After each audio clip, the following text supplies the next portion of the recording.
Parliamentary system here and how we choose elected officials is fairly straightforward. It's a concept based on first past the post. So the individual who receives the most number of votes wins. And really, ultimately, it depends on what level you're participating in. So if it's municipal, again, you can put your name forward as long as you meet the requirements. There is some paperwork where you would have to go through a background check. There is the ability for you to make sure that you meet all the requirements. But ultimately, anyone can get involved if they're a Canadian citizen, as long as they are in good standing in terms of no criminal criminal background check or criminal problems associated with that. But ultimately, even at a political level and at a federal or provincially, it is a very straightforward process. You put your name forward with the political parties. You can get involved directly as a candidate. You can get involved in the process because it's based on whoever gets the most number of votes. So in our parliamentary democratic system, it's really based on the Westminster style that we see from United Kingdom. And again, we are a constitutional democracy. And what that means is any laws that we do create are very much determined by our Constitution, and that is the framework for lawmakers at the federal, provincial, and municipal level. So I'm confident that if you have a good understanding of our Constitution and you understand the basic concept of the most number of votes wins, you can very actively participate in the political process whenever you choose to do so.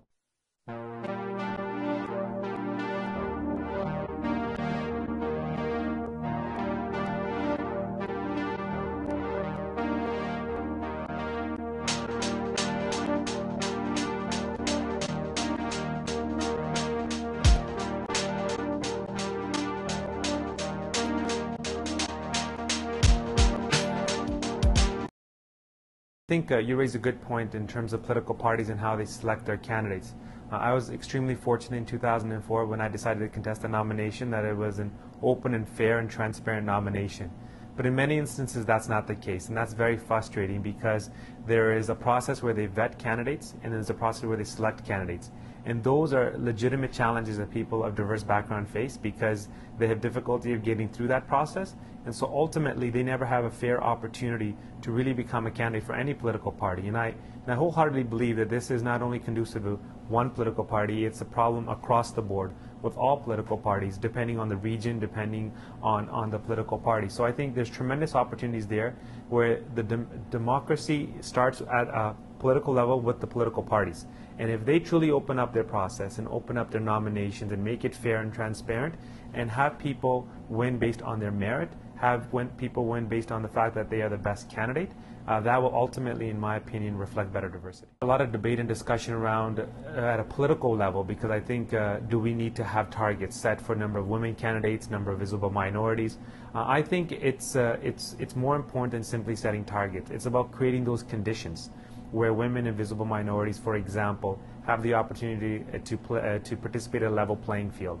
So I would look at, as we discussed earlier, rules around financing to make sure there's no financial impediments, rules around how the nomination process works at a political level to make sure political parties do a good job of making sure people are vetted, but also understand that they have an opportunity, equal opportunity to participate in the political process. So there's those types of reforms, I think, if at a per party level are enacted, will create a level playing field, which ultimately will help improve the conditions for visible minorities, young people, or women to play a greater role in the political process.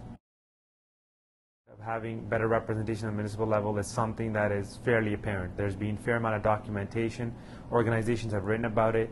And if you look at Mississauga, Brampton, where there's a fair amount of diversity in terms of visible minorities, that's not reflected in the chambers at the municipal level. And I think if you take a step back again, that really reflects the fact that people are more concerned and oriented towards federal and provincial politics, and there seems to be obstacles and barriers at a municipal level, and we need to examine what those are. Are they name recognition? Are they understanding of roles and responsibility at a municipal level? Are they reflective of incumbency issues because there's no party system where people can differentiate and people are running on their own names? Is it a reflection of people just not wanting to be engaged at a municipal level? What are those challenges we need to examine? But in my opinion, there's tremendous opportunity there because if you look at Brampton, if you look at Mississauga, the chambers do not reflect the diversity. And it's important that we examine not diversity simply on people's appearances, but also on people the way they think. Diversity really reflects different viewpoints, different ideas, different perspectives. And I think that's what we need to focus on. Not simply having people that look different, but all think the same, because ultimately that is counterintuitive of what I believe diversity is all about. So my point is not simply to have people of diverse backgrounds because they simply look different, but because they bring different perspectives. And that would ultimately help improve that relationship with the chambers and its citizens, and also make sure that the cities function in a way that serves truly all the Canadians that live in those regions.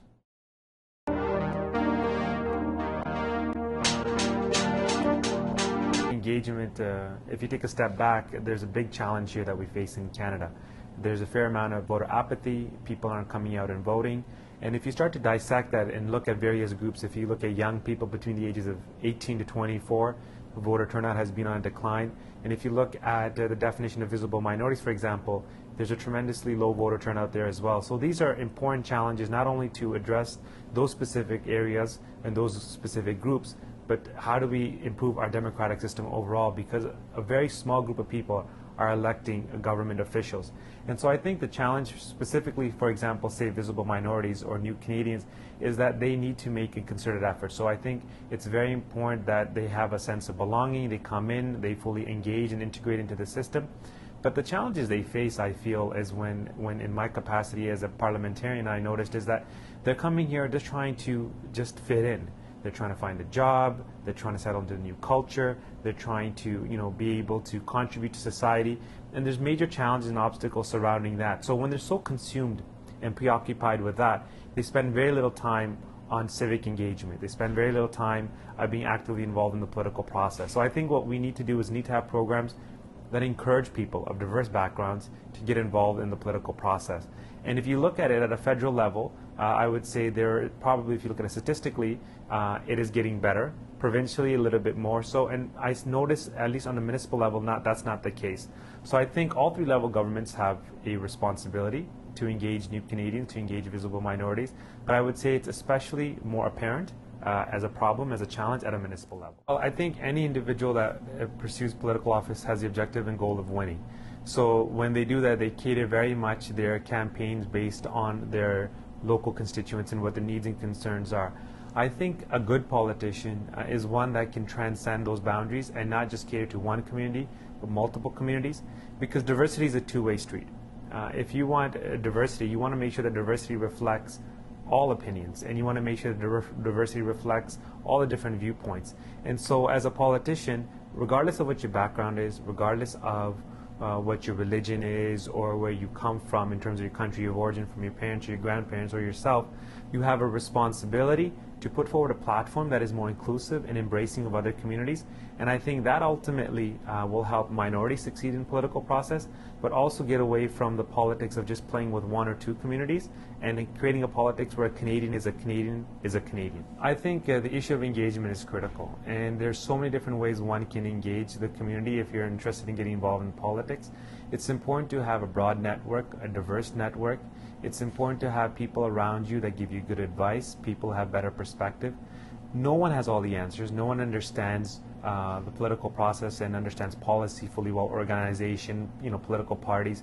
So don't be shy to ask for help. Don't be shy to engage other people in the political process. Even though you come from a different background or you're new to the political process here, if you have a desire to serve the community, a desire to get involved and make a meaningful difference, and you have a greater sense of belonging, participate, get involved, get engaged, but make sure you get help. Make sure you reach out to people, get their advice. Don't let your pride get the better of you. And if you make that kind of effort, I'm confident that you'll be able to learn and succeed. Just make sure you have that ability to grow and to learn, and you'll do very well in politics. From my experiences, a lot of new Canadians do understand the political process. They do understand how the democratic system works. I mean, that's why they choose Canada. They have a fair deal of appreciation for our system here and our institutions. But I think originally when they come here, there is a lack of orientation, a lack of them being facilitated with the opportunities or providing opportunities with them to facilitate a better understanding of the system, more tours, more understanding of the political process, what politicians do, what services are provided at a federal level, provincial and municipal level. I think when it comes to that level of detail, they may not necessarily have the same level of awareness and understanding as other Canadians, and I think that's where the opportunity exists for government to work with NGOs, to work with the private sector, and to work with new Canadians to better equip them with the knowledge of understanding of who's responsible for what in our constitutional democracy. Of finances and being able to raise money to put together an effective campaign is a challenge. There's been many studies that say that this is a challenge for women, for example, and for visible minorities because of their networks, because of the fact that they have the inability to do so in a fair and competitive way with some of the men who participate in the political process. So I think political parties need to look at political reform to make sure that the spending limits are low, that the rules are fair, that the amount they can contribute, it doesn't give any unfair advantage to any particular demographic group or any particular segment in society. You want to make sure that there's minimal barriers to entry, if none whatsoever, for individuals to participate. And if financial considerations is a challenge, particularly for women or for minorities, that is a setback to the fact that we want to have that diversity reflected. And so in my opinion, I think financial reform around elections, around election limits, and the ability to raise money and what those amounts are at a provincial municipal level, particularly at those levels, need to be re-examined to make sure that they're not obstacles for visible minorities or women. Well, many people come to Canada, if not all that come to Canada as immigrants, come here to succeed. And when they succeed and when they do well, Canada succeeds. And so as immigrants, they play a critical role in not only developing the Canadian society, but also creating better conditions for future generations. And so it's so important that we do not take our political process for granted. It's important that people participate because the decisions that are being made today will have meaningful and long-lasting implications: the economy, the environment, social programs. So I would encourage people to get involved and not to become complacent. Yes, we're very fortunate. We live in a great country. But as you know, what you see around the world, what you see in Europe, what you see in other parts of, in Asia, for example, in the Middle East, you can't take anything for granted, economically, socially, politically. And the same applies to Canada. We need to continuously strive to do better, to make sure that our kids have a better quality of life. So people that come here to succeed, their success doesn't only stop with themselves. I fundamentally believe they have an obligation for future generations, and getting involved in politics and making that contribution will help secure a better future for future generations.